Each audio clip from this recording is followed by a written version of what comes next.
My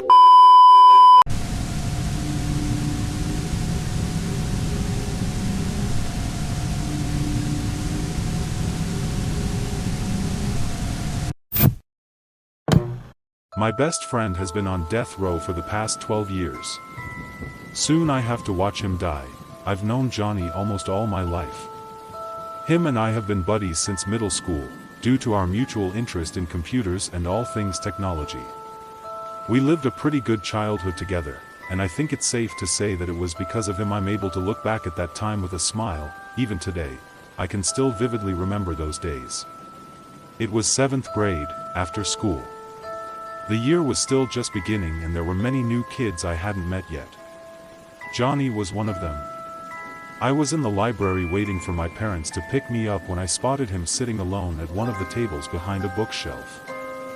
In front of him were many different parts of a PC waiting to be assembled. He picked up a screwdriver and was about to start screwing one of the components on the PC tower, but stopped when he saw me approaching him. Building a computer? I asked. He slightly smiled. Yeah, I'm in the after-school STEM club. Mr. Mosley is helping me put this together, he explained. From there we talked, with me starting the conversation by informing him that I've also been building PCs since I was in 5th grade.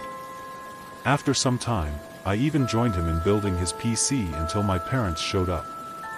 I asked my mom to enroll me in the after-school STEM club as soon as I got in the car. A few days later I returned the permission slip and I was in. I walked in the middle of a session on my first day. Johnny turned and spotted me right away. We exchanged smiles, then I took a seat right next to him. Soon Johnny and I started hanging out regularly, meeting after school, visiting each other's houses, and blowing hours away playing video games, as Johnny was a major PC gamer. We had officially become friends. The first time I visited Johnny's house was when I discovered he had a younger sister, who was only a year younger than we were. Her name is Elaine. Elaine also attended the same middle school we did. Johnny, there's a cutie at the door. She yelled back into the house, grinning as she walked away. During high school we took our shared interest a bit further, by participating in hackathons, high school internships, and early college programs. Johnny and I joined forces and managed to win first place at one of the hackathons during our senior year. This resulted in us winning some pretty hefty scholarships for our years in college, where I went on to major in information technology and Johnny went on to major in computer science. We were both very intentional about what university to go to, making sure that we spent our college years together by attending the same one. Halfway through college, after completing countless internships and projects on the side, we eventually came up with the idea of starting our own business. So after graduating and moving back home, we opened a small computer repair shop. Even though we primarily did repairs, custom PC building, general tech support, software installation, and other services along those lines were also typical. After the grand opening we thought our store was on the path to failing, as we seldom got any business during the first month. But to our surprise, we started to gain a lot of traction within a short period of time over the month that followed. Word got around that we did some really nice work and we had top-tier customer service. Soon we couldn't get enough customers. There were so many people coming in with so many invoices to fulfill that Johnny and I often stayed hours after closing time to keep up. After some time of exhausting ourselves to death doing this, we figured we were earning enough money to hire at least 2 other people.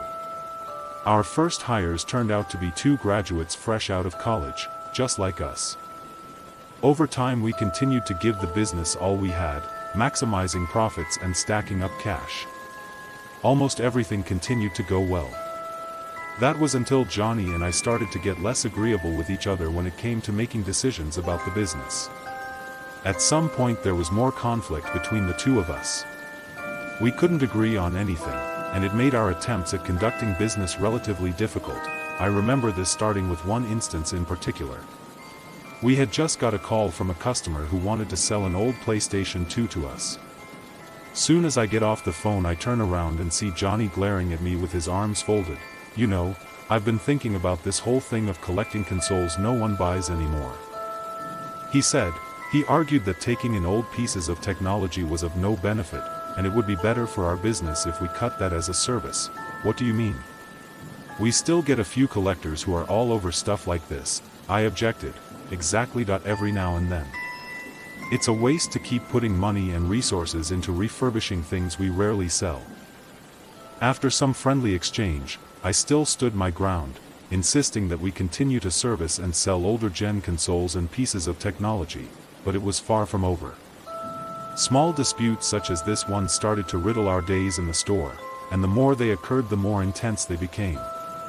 The argument strayed away from simple disagreements to intense verbal matches. Our employees even noticed that the interactions between us were growing more aggressive by the day. It got to a point where Johnny and I were straight up shouting at each other. During one instance we got in each other's face, shy of a physical fight. A few of our employees got in the mix and separated us. "Come on man, chill," one of them muttered, helping create distance between Johnny and I. Outside of our time spent at the store, Johnny and I were slowly parting. He stopped calling me. We were no longer hanging out like we used to. But despite this sudden separation from my lifelong friend, I still managed to fill that void at the time. I started spending time with Elaine. Behind Johnny's back, I would visit Elaine's house and sometimes take her out, often going to the movies and late-night diners. During our times together, she often complained about her brother. Apparently, Johnny's declining attitude wasn't something he only displayed at work. He was also more short-tempered and grumpy around his family. Their parents even contacted Elaine asking her if she knew what was up with Johnny, as they noticed he just didn't seem too happy when visiting their house. As of lately, he often called Elaine in a bad mood, already shouting as soon as she answered the phone. Most of the time he was accusing her of seeing me behind his back, which she was. But Elaine figured it shouldn't have been any of his concern at that point. Who the hell is he to call my phone talking to me like that? She snarled, just because he wants to stop talking to you, doesn't mean I have to. It always grinded Johnny's gears seeing Elaine and I getting close and enjoying each other's company. Upon first meeting her in middle school, Johnny walked in on us talking and laughing in his room. "Get out," Johnny sternly told Elaine, pointing to the bedroom door. She scolded Johnny then waved at me with a smile before exiting the room. That was actually the first time I've seen him mad. Elaine and I could never talk for more than 5 minutes without Johnny growing suspicious of whatever, and eventually getting in the mix. Whenever either of us tried to object to Johnny's controlling behavior, he threatened to alert his mother or father and tell them what was going on. Johnny almost threw a fit in high school when he found out Elaine and I planned on going to prom together. "Find someone else. Keep your hands off my sister," he said. Unfortunately, that's exactly what I ended up doing. Elaine and I cancelled our plans of going to prom together, and I indeed found someone else to take. To this day I still have regrets about allowing him to talk me out of what could have turned out to be a potentially great memory. Elaine and I wouldn't have been able to spend time together the way we were doing if Johnny and I were still keeping in touch. He would have bickered at me every time we met. Every single time. Even after we cut ties, he still called Elaine's phone too much while we were out, constantly interfering with us. Elaine tried to ignore his calls, but he repeatedly dialed her phone. She always ended up answering, scolding him for his ridiculous antics. He was shouting so loudly I could hear him through the phone speaker. "Don't lie to me, I know you're with him," he said. Unfortunately, that's exactly what I ended up doing. Elaine and I cancelled our plans of going to prom together, and I indeed found someone else to take.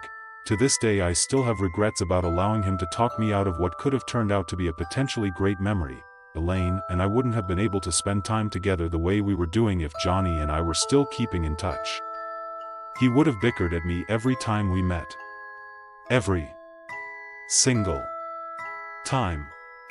Even after we cut ties, he still called Elaine's phone too much while we were out, constantly interfering with us. Elaine tried to ignore his calls, but he repeatedly dialed her phone. She always ended up answering, scolding him for his ridiculous antics. He was shouting so loudly I could hear him through the phone speaker. "Don't lie to me, I know you're with him," he said. Eventually she ended up turning off her phone because of him. After all that started happening, I couldn't stand the idea of working with him at the shop on days that followed.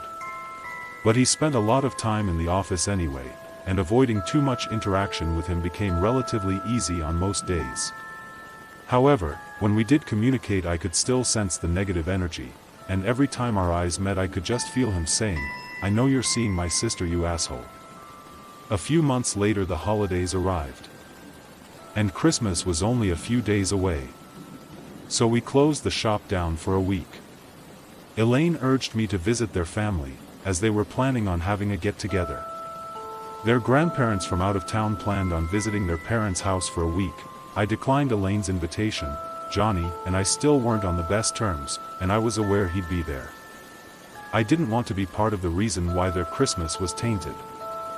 A couple days after Christmas, Elaine informed me that all went well and everyone had a good time over the holidays, even though Johnny tried to quietly sneak in some questions involving me and Elaine's relationship. She still hadn't spilled the beans and told him that we were actually seeing each other. Although he suspected it, the suspense of not knowing 100% was eating him alive. I was awakened in the middle of the night by the sound of my phone ringing. Upon answering it, the sound of Johnny's distraught voice on the other end shot me awake.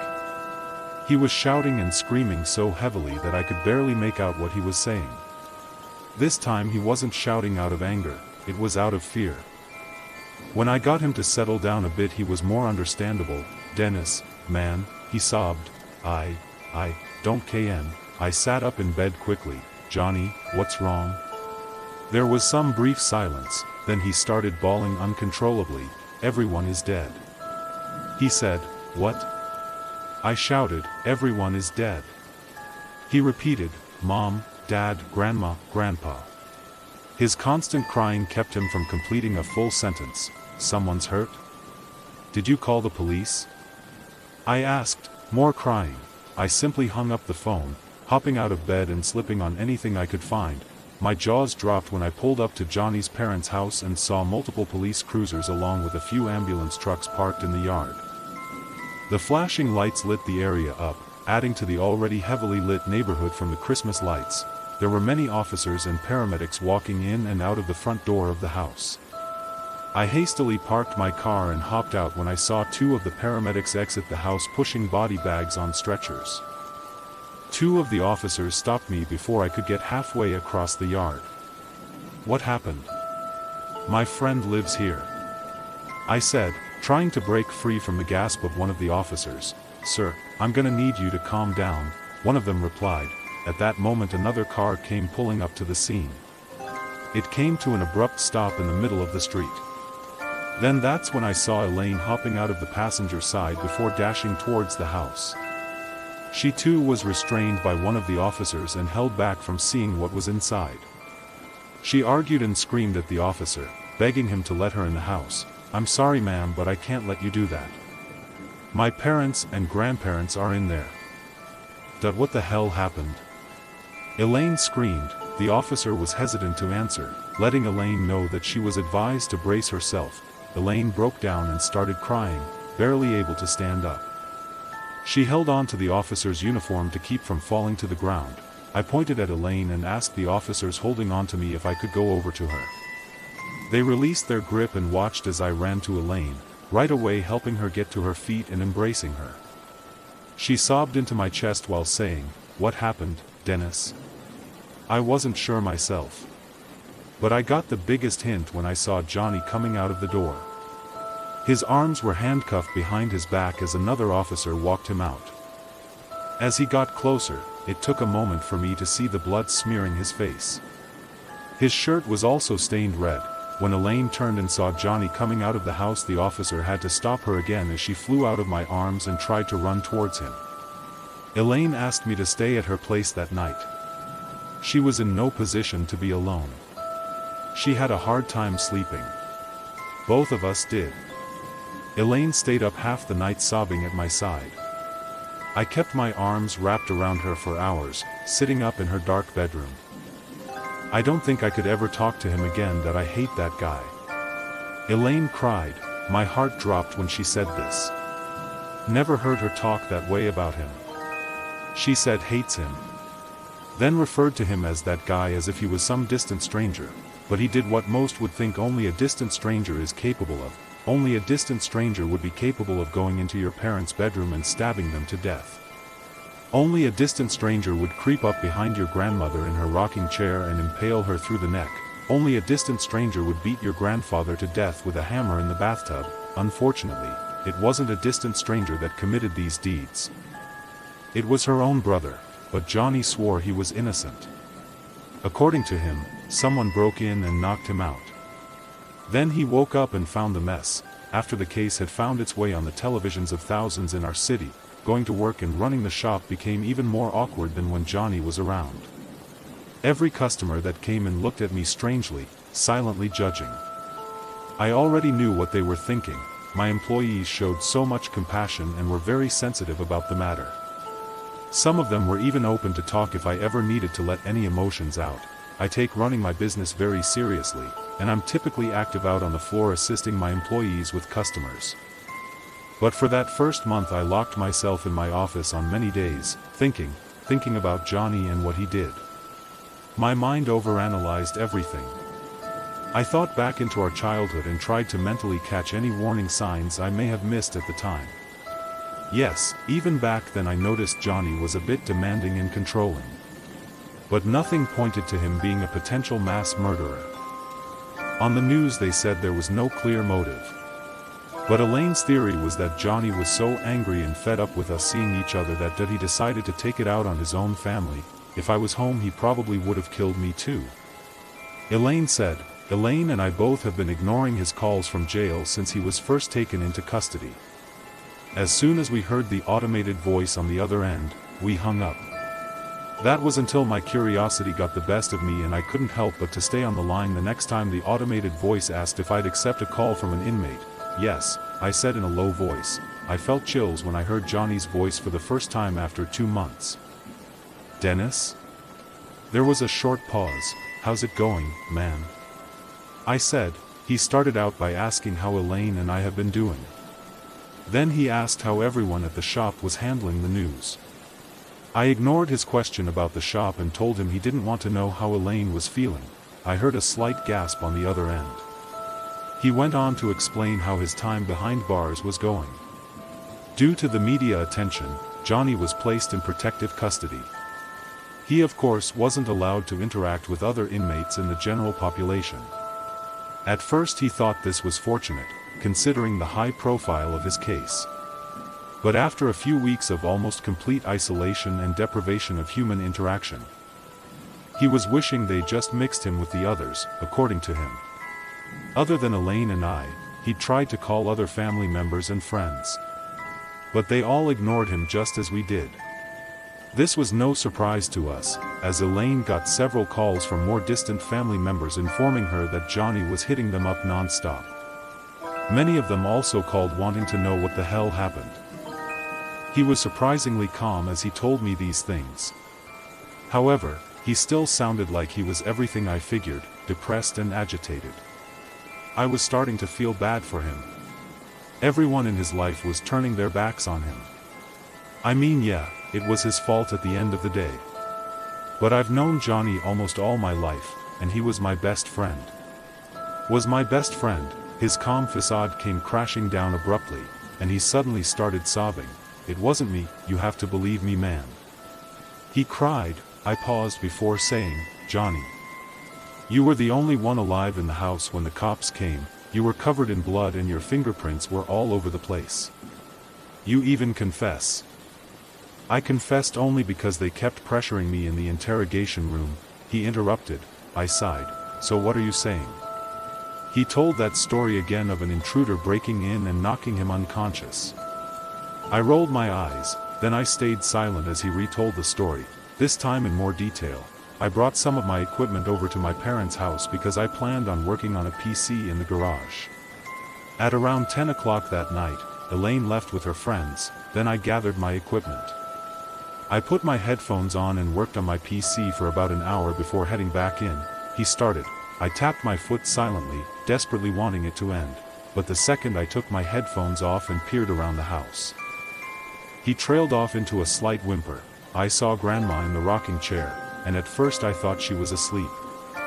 That was until I walked in front of her and saw a knife sticking out of her throat.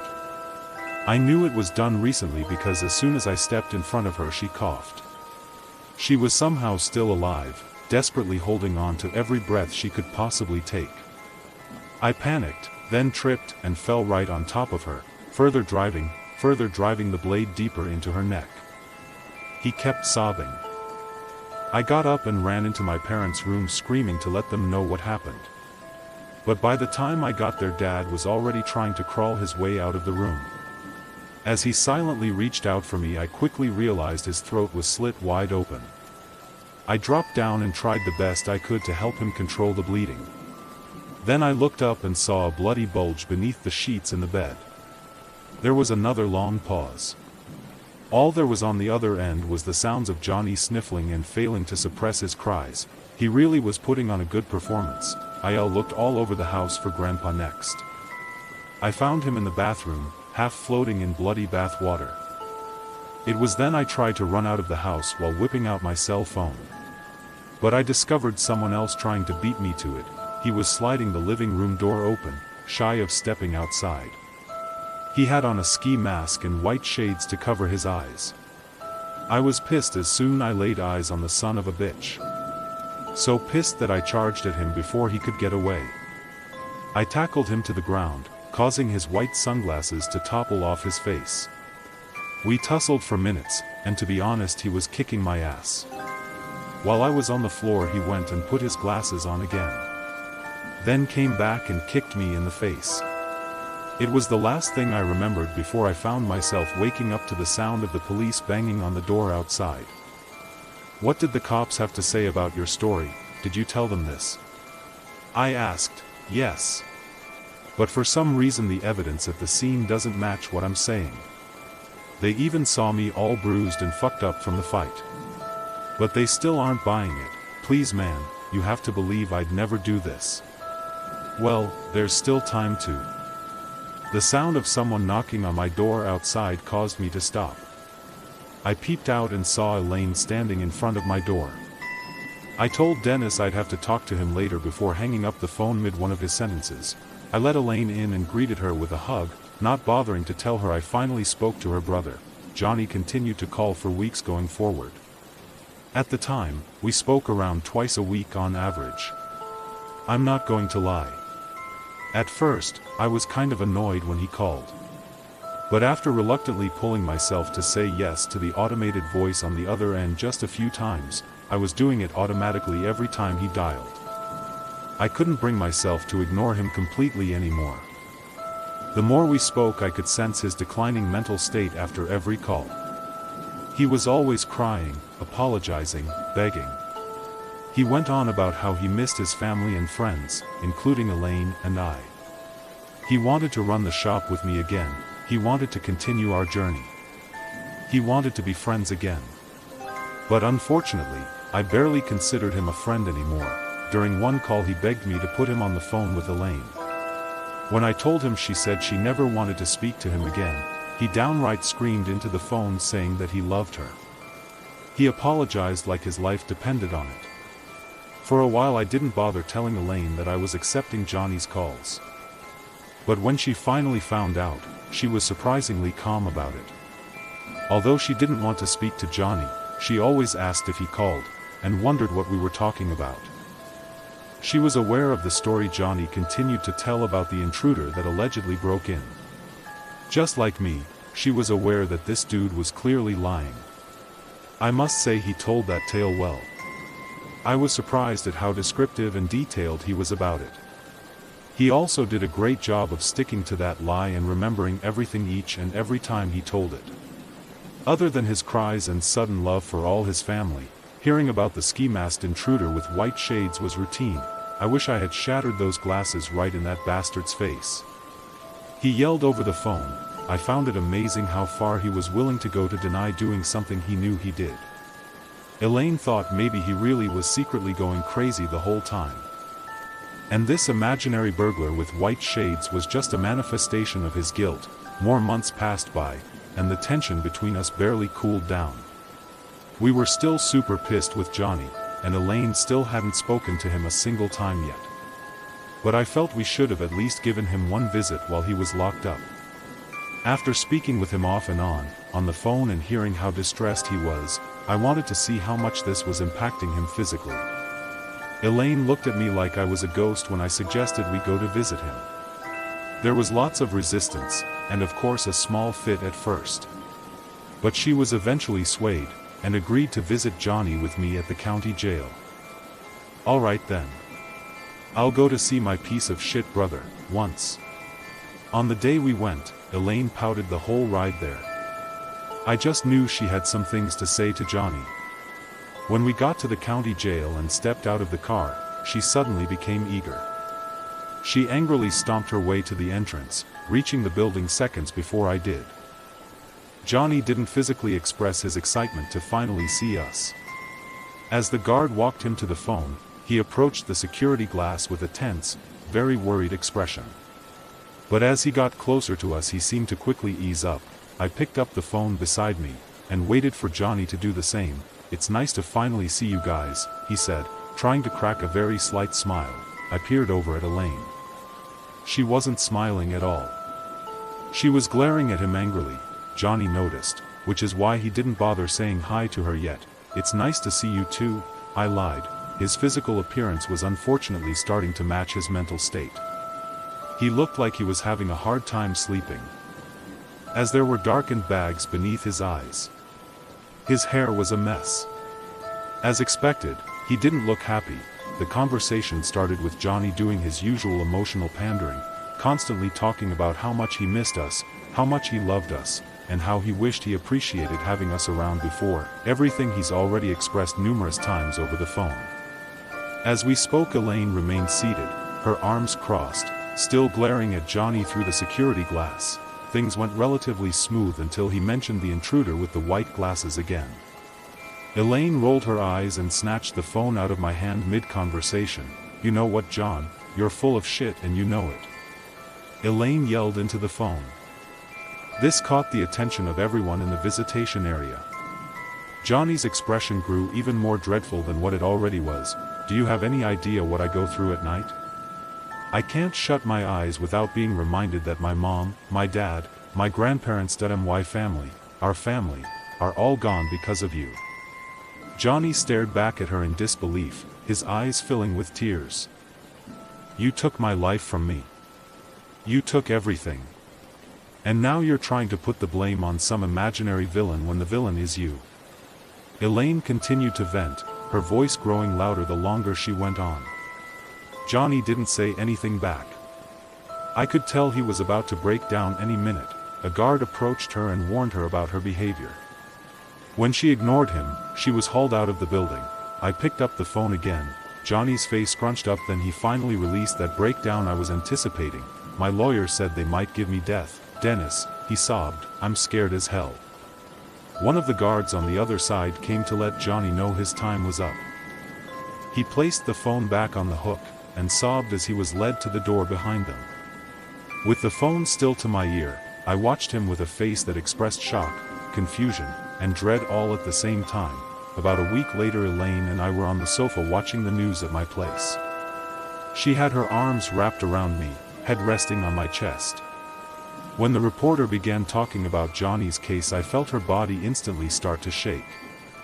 A picture of Johnny appeared on the screen beside the reporter. Then that's when the reporter announced that Johnny did indeed get sentenced to death, by lethal injection. Elaine's grip on me grew tight, then she turned her head away from the screen. Starting to cry, "No."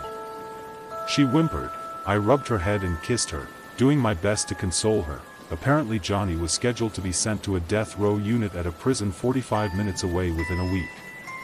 I thought about giving one last visit before he was shipped off. But I decided I'd had enough for the time being.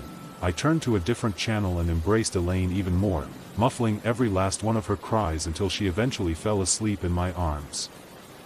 12 years later, my business has grown into something I never imagined. At this point, not only is the shop thriving 10 times more than what it once was when we first opened it, but I have multiple shops open in multiple cities now. What I earn monthly is double what the average person earns in a year. I couldn't ask for more. I can't deny the fact that the media attention around Johnny's case at the time boosted our clientele. Lots of people in our hometown knew Johnny used to run the shop with me. Constantly seeing his face on television had people talking, and as a result more people became aware that our business existed. 2 years after Johnny was shipped away, Elaine and I got married, then we moved 2 hours away from our hometown. We found a nice neighborhood in which there was a 2-story house that had the both of us infatuated. The house we live in now is just immaculate. Even to this day I still can't help but to be impressed with myself every time I step back and look at it. Elaine quit her career and decided to help me manage my businesses full-time. But as of now, she's been playing it cool, resting since we're expecting our first child now. She's been pregnant for about 6 months. So I'm getting closer to finally seeing my daughter come into the world. Over the years we've still been keeping in touch with Johnny off and on. Elaine was still very selective about when she wanted to interact with him. When she did, she wasn't happy, nor did she express the anger I knew was still there. She's gotten better at controlling herself when talking to Johnny. She spoke to Johnny for the sake of being kind to the only brother she ever had, although she still hated him deep down. We rarely went to visit him, as he was too far away and we were often busy running our businesses. When Johnny found out he had a niece on the way, we was thrilled and heartbroken at the same time. It was nice that he was going to be an uncle.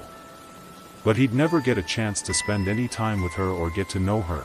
My niece is gonna grow up thinking her uncle murdered her grandparents and great-grandparents, he quietly whispered months ago. Yes. He was still denying what he's done, all those years later.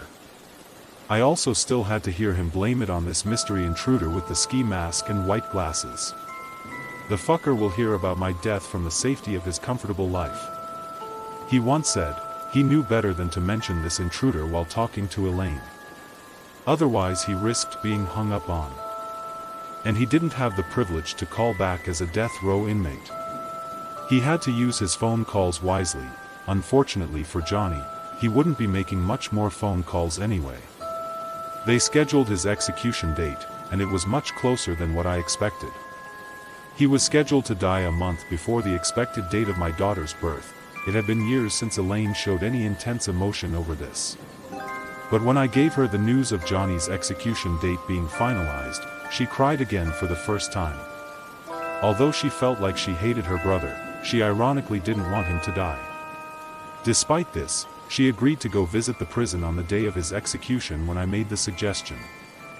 Even after all this, we figured the least we could do was be present during my former friend's, and her only brother's final moments on earth. The day of Johnny's execution didn't start out too well. Upon first waking up I looked over and saw Elaine already slouched on the edge of the bed. Her head hung low, staring at the floor. I slid over and hugged her from behind, asking her what she was doing up so early, as it was only 6:30 in the morning. She didn't answer. She just sighed and walked out of the room. I heard the TV in the living room come on soon afterwards. Elaine didn't get much of any sleep at all throughout the night. I myself woke up twice and heard her wandering the house doing God knows what. She was fidgety all morning, constantly shaking during every task. I even heard some more silent cries come out of her. Although she did her best to conceal them. I already knew what the deal was. There was no point in trying to sit down and ask about it. Anyone who knew that they were about to witness their brother die soon wouldn't be too easygoing. Later that day Elaine and I arrived at the prison Johnny was being held at. Upon arrival, a guard led us to the execution chamber. He opened the door with a friendly smile and directed us to walk in. There were already several people seated preparing to witness the execution. We saw a few familiar faces, which included some of my day one employees who still worked at the first shop we opened. Others were mostly journalists or prison staff.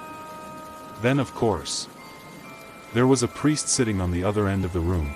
No one in there looked happy. All of my employees had looks on their faces that resembled the expression Elaine had all morning. I could tell it was killing them to anticipate seeing one of their former bosses dying. a boss they used to love well. My day one employees came a long way with Elaine and I in terms of the business.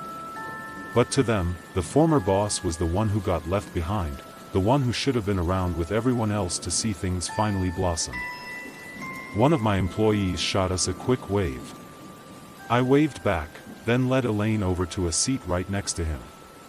He exchanged hugs and greetings with us before we finally sat down.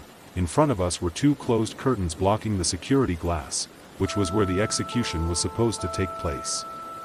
After minutes of near-dead silence in the room, those curtains opened, revealing the warden and the execution team. The warden stood right next to the gurney, which was where Johnny was restrained and strapped down securely. For lines from the machine that delivered the injection extended all the way into both of Johnny's forearms. Johnny's face was already turned towards the audience as soon as the curtains opened. His body was shaking and he constantly swallowed hard. He scanned the room with tears streaming from his eyes. The second he spotted Elaine and I, his face scrunched up harder than it ever did. This time he was clearly communicating, "Please don't let them do this to me." He was terrified. The sight of Johnny being strapped to that gurney caused Elaine to wrap her arms around me. She started crying. The warden left the execution chamber, then we heard his voice through an intercom soon afterwards. "We are about to proceed with the court-ordered execution of Johnny Smith, in accordance with the laws of the state of Michigan. Everyone is asked to remain seated and silent for the duration of the procedure," the warden announced. I turned my head and saw tears streaming down the faces of many of my employees. Elaine hugged me tighter and attempted to muffle the sounds of her cries with my body. "Do you have any final words, Johnny?"